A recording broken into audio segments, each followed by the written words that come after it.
आज की अध्यक्षता कर रहे अध्यक्ष महोदय,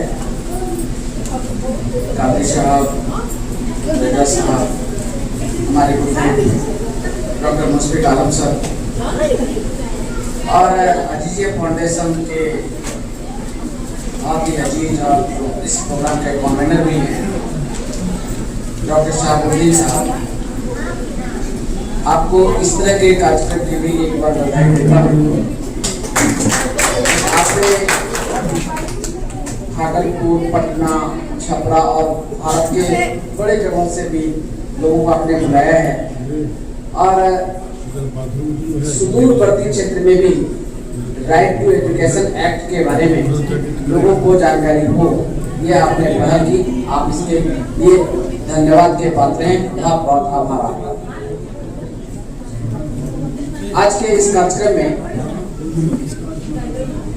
प्रोफेसर डॉक्टर मुशफिक आलम सर ने अपनी बात रखी है और काफी विस्तार से रखी है। मैं सिर्फ 3 बातों पर चर्चा करना चाहता हूं। मुझे लगता है कि इस पर चर्चा होनी चाहिए थी। सर ने इसकी शुरुआत की है और उसका एक कड़ी मैं जोड़ देना चाहता हूं। सबसे पहले 2-3 महत्वपूर्ण बिंदु में साथ में आप साथ आग्रह करता हूं। एक तो जहां जो इस प्रसाल में जो युवा बैठे हैं उसका सीधा concern right to education act से है, तो आप थोड़ा इसको ध्यान दें तो ज्यादा अच्छा लगेगा। यहाँ पर इस प्रसाल में महिलाओं की संख्या अच्छी खासी है और हमको लगता है कि अगर कोई एक लड़का पढ़ता है तो सिर्फ एक व्यक्ति के रूप में वो पढ़ता है, लेकिन जब एक बेटी पढ़ती है तो पूरा परिवार पढ़ता है। तो आप पूरा परिवार का हिस्सा हैं। आपकी वजह से आप जब पढ़ेंगी तो सिर्फ एक व्यक्ति नहीं पढ़ेगा बल्कि एक पूरा परिवार पढ़ेगा और जहां आप जाएंगी वहां भी उसको आप आगे बढ़ाएंगे। इसलिए राइट टू एजुकेशन एक्ट आपके लिए भी बहुत अहम है। भारत के इतिहास में ये तीसरा राष्ट्रीय शिक्षा नीति है। पहला 1968 में, दूसरा 1986 में और तीसरा 2020। 2-3 महत्वपूर्ण बातों के साथ मैं इसको जोड़ना चाहता हूं कि ये भारत का तीसरा राष्ट्रीय शिक्षा नीति है जो 34 साल के बाद इसको इंप्लीमेंट करने के लिए संसद ने मंजूरी दी। इसरो के बड़े वैज्ञानिक हैं कस्तूरी रंगन, डॉक्टर कस्तूरी रंगन। वो इस कमेटी के चेयरपर्सन थे। हालांकि ये प्रधानमंत्री की अध्यक्षता में ये कमेटी थी और इसको लीड कर रहे थे कस्तूरी रंगन, जिन्होंने तकनीकी सहयोग दिया है। और इस शिक्षा नीति की जो उद्देश्य है, जो इसके ऑब्जेक्टिव निर्धारित किए गए हैं, वो बहुत ही इंपॉर्टेंट है। 4 महत्वपूर्ण शब्द इसमें जो इसका इस्तेमाल हुआ है। पहला शब्द जो इस्तेमाल हुआ है वो सर्वव्यापी शिक्षा है। सर्वसुलभता, सर्वव्यापी, क्षमतावान और वैश्विक। इसका मतलब ये था कि हम एक ऐसी शिक्षा नीति को इम्प्लीमेंट करना चाहते हैं जो व्यक्ति को क्षमतावान बनाए। शिक्षा सर्वव्यापी हो का मतलब है कि हर व्यक्ति तक इसकी पहुंच हो और विश्वव्यापी का मतलब है कि पूरी दुनिया में जो एजुकेशन सिस्टम है उस एजुकेशन सिस्टम से हम खुद को भी ताल मिला सकें, उसके साथ हम मैनेज कर सकें, उसके साथ हम कदम ताल मिला करके दुनिया के अग्रिम पंक्ति में हम खड़े हो सकें। ये इसके उद्देश्य है। तो 4 महत्वपूर्ण शब्दों की रूपरेखा है और इस ऑब्जेक्टिव को आधार बना करके भारतीय राष्ट्रीय शिक्षा नीति का 2020-2020 जो NEP 2020 का जो है एक तरह से आवरण तैयार किया गया है। ये बात सुनने में बहुत अच्छा लगता है। 2-3 महत्वपूर्ण चीज और मैं इसे जोड़ दूं तो इसके फ्रेम पर चर्चा नहीं हुई। आज की तारीख में जिससे हम अभ्यस्त हैं 10+2 की प्रणाली हमारे यहाँ है 10+2, लेकिन इसको अलग से मॉड्यूल किया गया है, अलग से डिजाइन किया गया और इसमें 2-3 महत्वपूर्ण चीजों को गौर करने की जरूरत है। पहली चीज ये कि ये 10+2 की बजाय 5+3+4 के फॉर्मेट में सजाया गया है। 5+3+3+4 ये इसका फॉर्मेट है और इस क्रम में मैं एक बात बहुत ही गौर करके कहना चाहता हूँ कि आमतौर पर जो सामान्य घर में एक बात का ध्यान रखना है हमें कि जिस शिक्षा के पहल पर और जिस अधिकारों पर राइट टू एजुकेशन एक्ट पर बात हो रही है उसको सबसे ज्यादा मिडिल जो मध्यम वर्ग जो समाज है, जो निम्न वर्ग का समाज है, सबसे ज्यादा सरोकार उसी के लिए है, क्योंकि शिक्षा ही हमारे पास एक हथियार है जिसके जरिए हम अपनी किस्मत बदल सकते हैं, हम अपने जिंदगी के सारे फैसले ले सकते हैं। तो शिक्षा हमारे लिए एक ऑप्शन है और इस ऑप्शन के बिना हम सोच भी नहीं सकते हैं। तो निम्न और मध्यम वर्ग के लिए शिक्षा का हथियार सबसे जरूरी हथियार है, क्योंकि हम जहाँ इस प्रसाद में जितने लोग बैठे हैं ये मध्यम और निम्न वर्ग परिवार से संबंध हम रखते हैं और हमारे पास शिक्षा के सिवा दूसरा विकल्प भी नहीं है। तो इस विकल्प को हम कितना कारगर ढंग से रख सकते हैं, इस बात पर हम फोकस करना है। आमतौर पर सरकारी स्कूलों में आपको पता होगा, मैंने आपको कहा था कि सर्वव्यापी शिक्षा पर जोर दिया गया। तो सबसे पहली बात ये कि हमारे यहाँ काफी लोग बैठे हैं, उनको पता है कि हम लोग अपने बच्चों का एडमिशन 5 साल में कराते थे स्कूल में, जबकि प्राइवेट स्कूलों में जब बच्चे जा रहे हैं तो वो 3 साल और 3.5 साल में उसका एडमिशन हो रहा है। जब तक हमारे बच्चे अल्फाबेट सीखते हैं तब वो भाषा सीखते हैं, तो हमारे बच्चे पीछे हो जा रहे हैं। सरकार ने इस ओर कदम बढ़ाया है और इस कदम में सरकार ने एक बड़े परिवर्तन के तौर पर जो पहला मॉड्यूल रखा है 5 का, तो हमारे बच्चों का एडमिशन अब क्लास 3 वर्ष के उनमें उसका एडमिशन होगा और पहला और दूसरा क्लास वो इसी स्लैब में पड़ेगा। तो इसका मतलब ये हुआ कि अब हम उस बच्चों से भी प्रतियोगी स्थिति में रहेंगे जिन बच्चों का एडमिशन 3.5 साल में होता था। हमारे बच्चों का एडमिशन अब इस शिक्षण से व्यवस्था में 3 साल में होगा, तो आप वहां पे बराबरी पे खड़े होंगे। इस क्रम में उसके बाद है जो 3+3 का जो मॉडल है, यहाँ पे आप देखिए कि 3, 4 और 5 3 साल में, फिर 6, 7 और 8। इसमें एक बात जो बहुत महत्वपूर्ण बातें रखी गई है, कस्तूरी रंगन ने अपनी रिपोर्ट में जिस बात को रेखांकित किया था उसमें एक अहम बात थी। उसने कहा कि कोई शिक्षा जब दी जाती है और उसकी मातृभाषा में शिक्षा दी जाती है तो वो ज्यादा सहज होता है। और आपको जानकर हैरत होगा कि इस कमेटी की रिपोर्ट ने कहा है कि चाहे वो स्कूल जैसा भी हो, जो भी प्राइवेट हो सरकारी हो, वहां पर जो है 3 लैंग्वेज फार्मूला इंप्लीमेंट होगा, जिसमें 2 भाषा होगी जो 8वीं अनुसूची में शामिल है। अब इस सवाल यह है कि ये क्षेत्रीय भाषा हो सकती है, उसकी मातृभाषा हो सकती है, और सरकार इस कमेटी के जरिए इस बात को भी रेखांकित किया गया है कि कम से कम क्लास 6 तक और अगर संभव हो तो क्लास 8 तक की शिक्षा उसकी मातृभाषा में दी जाए, ताकि बच्चे का जो ओरिएंटेशन होगा वो बहुत सहज होगा और वो अच्छे से उसको समझ सकेगा। इसके बाद जो इसने जो अगला जो इसमें मुकाम रखा है, एक अच्छी बात ये भी रखी इसमें कि जापान और चीन जैसे देशों में, अभी देखिए यूरोप के भी कई देशों में इसका इम्प्लीमेंटेशन पहले से है, इंडिया में भी इसका इम्प्लीमेंटेशन शुरू हुआ और राष्ट्रीय शिक्षा नीति 2020 के जरिए हमने वोकेशनल कोर्स को क्लास 8 में इंट्रोड्यूस किया है। वोकेशनल कोर्स का मतलब है कि अब हमारा बच्चा कोडिंग करना सीखेगा, हम तमाम तरह के टेक्निकल एजुकेशन की तरफ आगे बढ़ेंगे और हम उन बच्चों को उस तरह की शिक्षा देंगे जिससे जब वो मैट्रिकुलेशन के बाद या +2 के बाद जब स्कूली शिक्षा से वो बाहर आए तो अर्न करने की स्थिति में रहेगा। अब एक बहुत ही महत्वपूर्ण सवाल था कि हमारे यहाँ पर एक सबसे बड़ी समस्या है कि आज बच्चा ग्रेजुएट हो जाता है और जब वो रोजगार की भूमिका में, रोजगार के लिए जब वो खड़ा होता है तो उसके पास रोजगार के अवसर, मैं बहुत वैसे मैं जो यूनिवर्सिटी में पढ़ाता हूँ तो मुझे पता है और आप सब इसको रोज जी रहे हैं, आप समाज में इसको देखते हैं कि जो हमारे स्टूडेंट यूनिवर्सिटी सिस्टम से बाहर आते हैं 10,000 की नौकरी के लिए उसको जद्दोजहद करना पड़ता है। ये सच्चाई है। आज की तारीख में न्यू एजुकेशन पॉलिसी में सरकार ने इसको इम्प्लीमेंट करने की कोशिश की और हम टेक्निकल एजुकेशन क्लास 8 से लेंगे, तो ये बहुत अच्छा पहल रहेगा। इसके अलावा अगर आप हायर एजुकेशन में आप आए तो इसमें भी कई बातें कही गई, जैसे जो सबसे अच्छी बात और आपके सीधे आपसे जुड़ी हुई बातें हैं वो ये कि स्नातक स्तर पर और उच्च शिक्षा में सरकार ने कहा है कि 2035 तक हम GER जो है कम से कम इसका 50% करने का उसका अनुमान है 2035 तक। GER का मतलब है ग्रॉस इनरोलमेंट रेशियो।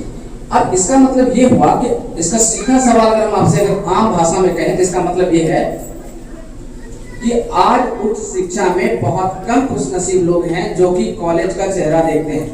आप इसमें बहुत लोग हैं जो कॉलेज का चेहरा देखते हैं, आप खुशनसीब हैं। लेकिन सरकार ने इसका लक्ष्य रखा है कि 2035 तक हम इसको 50% रखेंगे, यानी हमारी जो पढ़ने वाली आबादी होगी उसका 50% कॉलेज और यूनिवर्सिटी में होगा, टेक्निकल एजुकेशन के क्षेत्र में वो उसका हिस्सा रहेगा। इसका मतलब ये है कि अगर 50% हायर एजुकेशन में GER हम अगर कंप्लीट करते हैं तो हम विकसित देशों की श्रेणी में उसकी कतार में खड़े रहेंगे, क्योंकि 2047 तक सरकार भारत को विकसित भारत बनाना चाहती है। ये उसका जो है लक्ष्य है। अब एक सवाल है कि इसको इम्प्लीमेंट करने के लिए आज जो इंफ्रास्ट्रक्चर है क्या वो पर्याप्त है?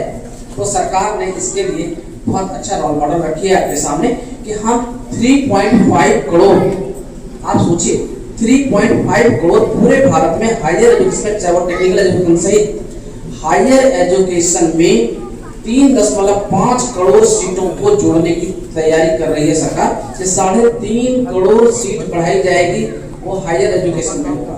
तो जब 3.5 करोड़ सीटें कॉलेज और यूनिवर्सिटीज में टेक्निकल एजुकेशन संस्थानों में जब बढ़ेगी तो आपके पास पर्याप्त मौके होंगे और आपके लिए अवसर मिलेगा। इसके साथ ही एक महत्वपूर्ण बात और जो आपको समझने की आवश्यकता है कि इसके इम्प्लीमेंटेशन के लिए सरकार ने कहा है कि हम GDP का जो है 6%, सकल घरेलू उत्पाद जो है GDP का 6% एजुकेशन पर खर्च करेंगे। अभी की तारीख में अगर आप देखें, अगर 17-18 के डाटा को के आसपास, 18-19 के आसपास का भी डाटा देखें आप, तो ये खर्च 2.7% के आसपास था, यानी ये 3% भी नहीं था। अभी जो लेटेस्ट डाटा है वो 4.1 का है। सरकार ने लक्ष्य रखा है कि हम, अभी ये 6 साल बीत गया, सरकार ने ये लक्ष्य रखा है कि हम अपने GDP का 6% एजुकेशन पर खर्च करेंगे। ये सुनने में बहुत अच्छा लगता है। इसके साथ ही उसने कहा कि लाल फीताशाही और अलग अलग जो नियामक संस्थाएं हैं, जो रेगुलेटिंग अथॉरिटी है, जैसे UGC, ICT, NCTE, इस तरह की जो चीजें हैं, इसको हम एक ही मंच पर लाएंगे और एक ही रेगुलेटिंग अथॉरिटी होगी जो पूरे उच्च शिक्षा को रेगुलेट करेगी। इस बात का ध्यान यहाँ रखेंगे कि लॉ और मेडिकल, इस दोनों को छोड़ करके, तो लॉ और मेडिकल इससे अलग रहेगा। बाकी हायर एजुकेशन को एक ही संस्था, नियामक संस्था होगी और वही सबको रेगुलेट करेगी, जिससे लाभ फीताशाही कम होगा और इसका इम्प्लीमेंटेशन जो है वो काफी अच्छा दिखेगा। ये तो सरकार की योजना है।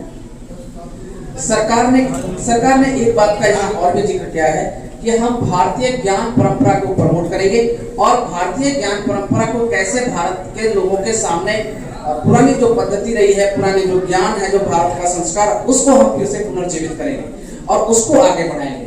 इसके अलावा भारत में जो क्षेत्रीय भाषाएं हैं, जो मृत प्राय भाषा, जैसे पाली है, मगही है, बहुत तरह इस तरह की भाषा है, उसको कैसे प्रमोट करेंगे, उसको हम कैसे आगे बढ़ाएंगे। इतिहास और संस्कृति के बारे में हम कैसे लोगों को रूबरू कराएंगे। ये तमाम अच्छी बातें कही गई हैं, लेकिन इन खास चीजों के बावजूद ये चमकता हुआ सोना दिखता है कि ये बहुत ही बेहतरीन है, बहुत ही एक ऐसा हम भारत बनाने की दिशा में आगे बढ़ रहे हैं जहां पर हम तमाम इन गुंजाइशों के साथ वैश्विक पटल पर अपने को स्थापित कर सकें, भारत एक बड़ा नाम हो सके। लेकिन एक बात, सवाल फिर से हम आपके इस मंच के माध्यम से आपके सामने रख रहे हैं कि इसका इम्प्लीमेंटेशन किस नियत से किया जा रहा है, ये बहुत जरूरी चीज है। दो बातें कही गई, कुछ स्कॉलर ने भी इस बात को रखा कि गार्जियन पर जो ये चीजें दी गई हैं कि आप राइट टू एजुकेशन एक्ट को कैसे लागू, तो वो एक अलग मुद्दा है। हम सिर्फ ये समझना चाहते हैं, ये कहना चाहते हैं कि आप किसी भी चीज का इम्प्लीमेंटेशन किस नियत से आप करते हैं। हम भारत के नागरिक हैं, हमारी ये जिम्मेदारी है कि हम इसको बेहतरीन ढंग से इम्प्लीमेंट करें, ये हमारी जिम्मेदारी है। तो सरकार की भी ये जिम्मेदारी है कि आप इसको इम्प्लीमेंटेशन कैसे करना चाहते हैं, आप किस तरह से इसको इम्प्लीमेंट करेंगे। जैसे 2-4 सवाल मैं आपके सामने, जो इसके चैलेंजेस हैं, वो सबसे बड़ा सवाल आपके सामने है और दक्षिण भारत में इस पर सवाल उठ रहे हैं। दक्षिण भारत में जिस तरह से त्रिभाषा फार्मूला की बात कही गई है और वहां पर इस मुद्दे को उठाया जा रहा है कि क्या क्षेत्रीय भाषा में आप एक तरह से सांस्कृतिक प्रत्यारोपण चाहते हैं दक्षिण भारत में? क्या आप उत्तर भारत की संस्कृति को जो है आप लागू कराना चाहते हैं, या क्या इनडायरेक्ट उसको फोर्स कर रहे हैं? ये मुद्दा है। उसी प्रकार से कई अल्पसंख्यक समुदायों के बीच भी इस तरह की भ्रांति है या इस तरह के सवाल हैं कि क्या जो राष्ट्रीय शिक्षा नीति है किसी खास एजेंडे को लागू करने के लिए लगाया जा रहा है? ये एक सवाल है। इसकी वजह, इसको वजह तब और मिल जाती है जब इसके पाठ्यक्रम आप देखेंगे जिस तरह से और चीजों पर इम्प्लीमेंट किया जा रहा है, तो उससे एक संदेह बनता है। तो सरकार को चाहिए कि इस पर एक प्रचार प्रसार के माध्यम से लोगों की यह भ्रांति भी दूर हो कि क्या अल्पसंख्यक हितों की सुरक्षा होगी, उसके संस्कृति पर कोई सवाल नहीं है और यह किसी प्रकार का प्रत्यारोपण नहीं है। तो इस बात का जो है सरकार को समझने की आवश्यकता है और इसको आम जनों में प्रचारित करने की भी आवश्यकता है। दूसरी तरफ सरकार ने कहा है कि हम अपने जीडीपी का 6% इस पर खर्च करेंगे। अब सवाल ये है कि जब सरकार 3% जब जीडीपी का खर्च करने पर विचार करती है, तो 19 तक आप 2.7% भी खर्च करने की स्थिति में नहीं होते हैं। तो आपके पास ऐसा कौन सा रोड मैप है, आपके पास क्या इस तरह का आधारभूत संरचना है जिससे आप 6% खर्च करेंगे और किस सेक्टर में खर्च करेंगे? क्या ये 6% की राशि रिसर्च के नाम पर, संस्कृति के उत्थान के नाम पर, प्रचार के नाम पर खर्च किया जाएगा, या फिर इसके लिए कोई आधारभूत ढांचा होगा? और अगर आधारभूत ढांचा होगा तो आम जनों में ये बात, इस विश्वास को खड़ा करना पड़ेगा कि आपके पास कौन सा आधारभूत ढांचा है और कैसे इसका इम्प्लीमेंटेशन होगा और सरकार 6% खर्च जीडीपी का कैसे करेगी। इसके लिए एक रोड मैप होना चाहिए जो सरकार के पास आज भी दिखता नहीं है।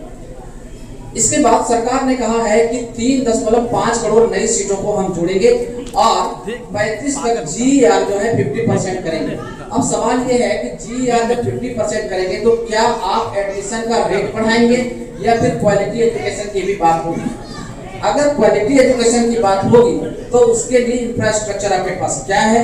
और आज विश्वविद्यालय के कई प्रोफेसर यहाँ बैठे हुए इस मंच पर और वो हमसे ज्यादा अच्छा जानते हैं कि कई सब्जेक्ट पढ़ाए जा रहे हैं, उसकी डिग्रियां दी जा रही है, लेकिन उस सब्जेक्ट में स्पेशलाइज्ड टीचर नहीं है। ये सच है, वहाँ पे स्पेशलाइज्ड टीचर नहीं है, लेकिन वो पढ़ाया जा रहा है।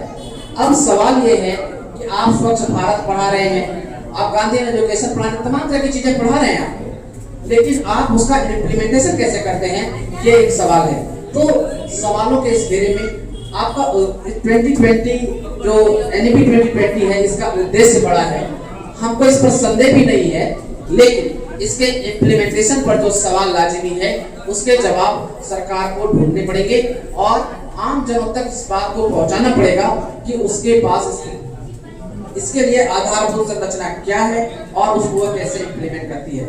इन तमाम उम्मीदों और चुनौतियों के बीच राष्ट्रीय शिक्षा नीति 2020 का हमें सम्मान करना चाहिए, इसका स्वागत करना चाहिए, लेकिन इन आशंकाओं और संवेदनाओं के साथ कि आप इसका इम्प्लीमेंटेशन कैसे करते हैं, आम लोगों तक इसकी पहुंच हो। बहुत बहुत धन्यवाद। Thank you.